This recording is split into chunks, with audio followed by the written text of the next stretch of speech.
We first saw enhanced for loops when we were working with the AP-Image and the Pixel classes, but it turns out we can use them with arrays too, so let's talk about them today. Most of the time that we're looping with arrays, we follow a set of pretty common patterns. We're going to visit every element from the first position to the last one, or we're going to visit every element until we find a particular element, for instance. We're going to use an index variable, which we're going to initialize to the very first position, and then every time we're going to test the index to make sure it's less than the last position in order for us to continue. We're also going to increment that counter, whatever that index position is, every time we pass through the loop. So recent versions of Java include the enhanced for loop, which basically frees us from having to manage all of these little details, like the counter. The general form is a lot simpler than a regular for loop. You can see what it looks like here. We have some temp variable declaration for whatever the current element will be, and then we're going to have our array object. The type of that temporary variable has to be compatible with the type of the array.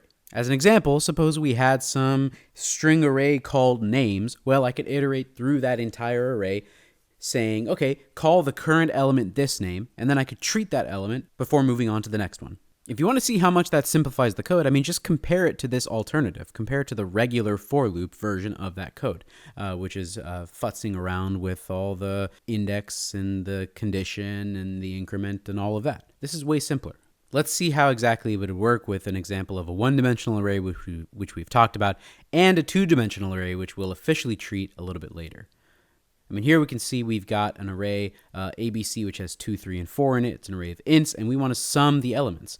Doing that with an enhanced for loop is really easy. All we have to say is call each element in ABC element. It's going to be of type int, and just add that to our running variable sum. Finally, we can print it out.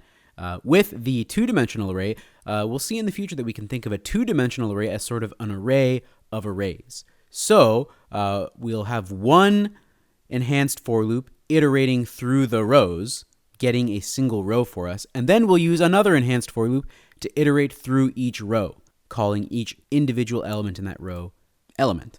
We'll add each one to a sum, and then we can print it out just the same.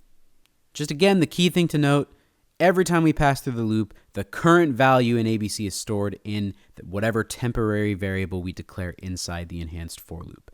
That's what we're doing instead of indexing. Now, if you want, you can break out of the loop to quit early. So here you can see we've got a little searching code chunk where we want to set some Boolean variable found equal to true as soon as we've found a match for some element x. So if we find it, if the current element is equal to x, we'll break out after setting found equal to true, and then we can print our result, whether it was found or not found.